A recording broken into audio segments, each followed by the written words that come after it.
Hello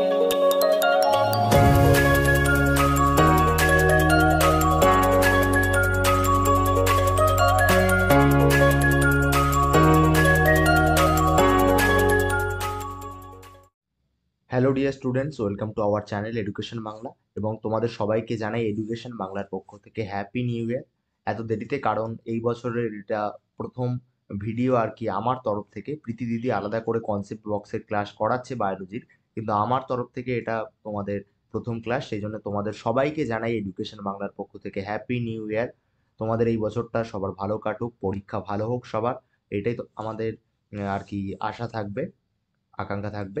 তো চলো আজকে আমরা কেমিস্ট্রি সাজেশন কন্টিনিউ করব।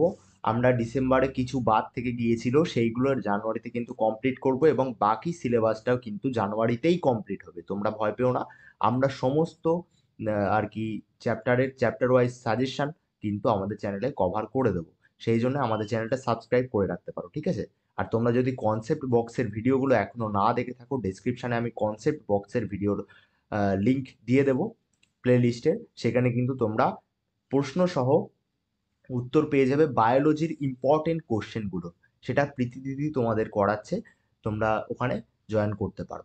এটা আজকে লেকচার নাম্বার 7.2 মানে 7.1টা এর আগে আমরা করেছিলাম, সেখানে আমরা পি ব্লক মৌলসমূহের পার্ট 1টা দেখেছিলাম। আজকে আমাদের পার্ট 2 হচ্ছে, ঠিক আছে? পি ব্লকের আগের পার্টটা যারা দেখোনি তারা দেখে নিও, প্লে লিস্টের লিঙ্ক ডেসক্রিপশনে দেওয়া থাকবে। তাহলে আজকে আমরা মূলত করব পি ব্লক মৌলসমূহের পার্ট 2, যেখানে আমরা 5 মার্কসের কোশ্চেন কভার করব। আগের ভিডিওতে আমরা এমসিকিউ, এসিকিউ এবং 2 মার্কস কভার করে নিয়েছি। এই ভিডিওতে আমরা 5 মার্কসের জন্য কি কি পড়তে হবে সেটাও কভার করে নেব, ঠিক আছে? 5 মার্কসের কোশ্চেন কিন্তু একটা বা দুটো থাকে, দুটো তখনই আসে যখন সেটার আবার অর থেকে যায়। এটা ম্যাক্সিমাম ক্ষেত্রেই দুটো কোশ্চেন আসে ভেবে নিতে পারো যে 5 মার্কের একটা মেইন কোশ্চেন থাকবে, তার একটা অরে কোশ্চেন থাকবে পি ব্লক মৌলের চ্যাপ্টার থেকে, ঠিক আছে? তো চলো কি কি পড়তে হবে দেখে নিই। প্রথম যে কোশ্চেনটা রয়েছে এক দাগে, আন্তঃহ্যালোজেন যৌগগুলির হ্যালোজেন অপেক্ষা অধিকতর সক্রিয় কেন? এর কিছু পার্ট রয়েছে, 4টে পার্টে ভাগ করা। তোমরা এই পার্টগুলো ভালো করে প্র্যাকটিস করবে, কারণ এই পার্টের কোশ্চেনগুলো ভালো আর কি চান্স থাকে তোমাদের পরীক্ষাতে আসার, ঠিক আছে?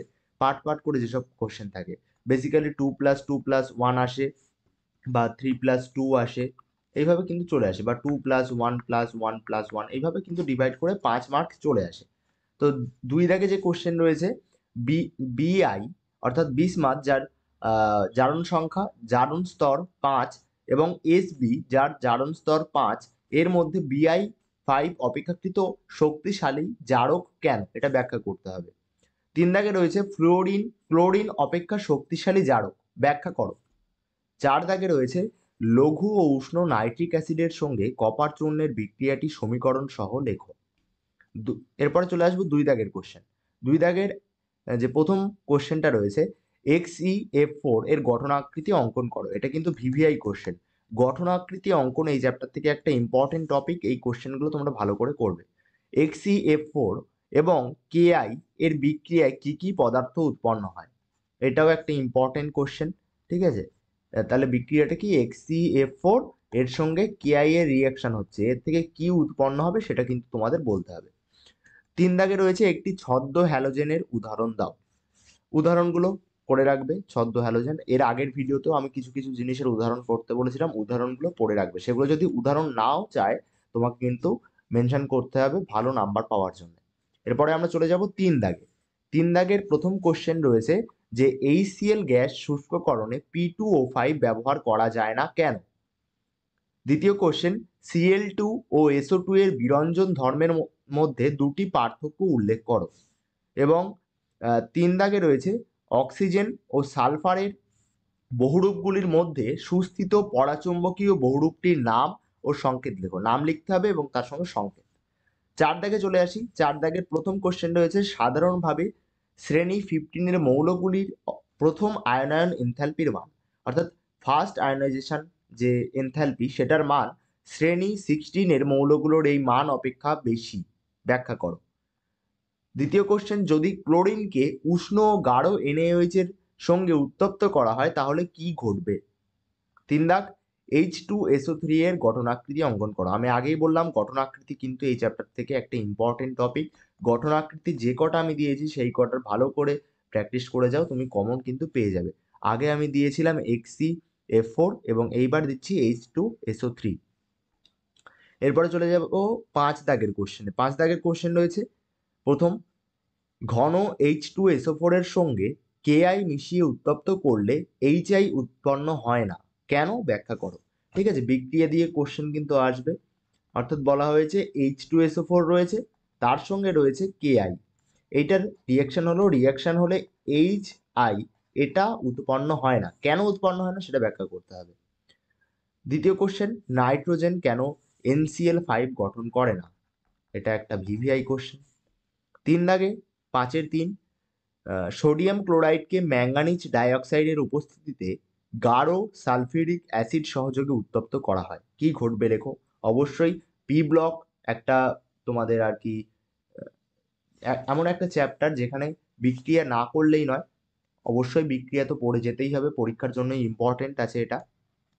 এই ধরনের কোশ্চেনগুলো কি ঘটবে লেখো, এই ধরনের যে কোশ্চেনগুলো আছে অর্থাৎ বিক্রিয়া দিয়ে এইগুলো তোমরা কিন্তু করে যাবে ভালো করে, কারণ পি ব্লক থেকে বিক্রিয়া একটা কিন্তু আসেই।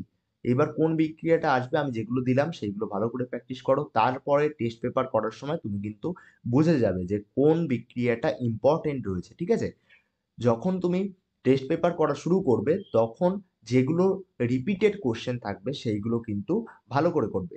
এর উপরে আমরা একটা ভিডিও বানাবো যে কিভাবে টেস্ট পেপার সলভ করতে হবে, কিভাবে ভালো নাম্বার পেতে গেলে টেস্ট পেপার সলভ করতে হয়, তার উপরে কিন্তু আলাদা একটা ভিডিও বানিয়ে দেবো। তোমরা নিশ্চয়ই টেস্ট পেপার কিনে ফেলেছো অলরেডি, আমি ওই দিকে আর ভিডিও বানাচ্ছি না টেস্ট পেপার সলভ নিয়ে, যেহেতু আমি সাজেশনের ভিডিওগুলো আপলোড করতে চাইছি। ঠিক আছে, আর তার সঙ্গে কনসেপ্ট বক্স তো আসছেই বায়োলজির ক্ষেত্রে। এরপরে আমরা চলে আসবো 6 দাগে। 6 দাগে রয়েছে নেসলার বিকারক কি, এটি কি কাজে ব্যবহৃত হয়? একটা ভিভিআই কোশ্চেন তোমাদের HS 2023 এর রেসপেক্টে। ওকে, নেসলার বিকারক কি, এর একটা ব্যবহার।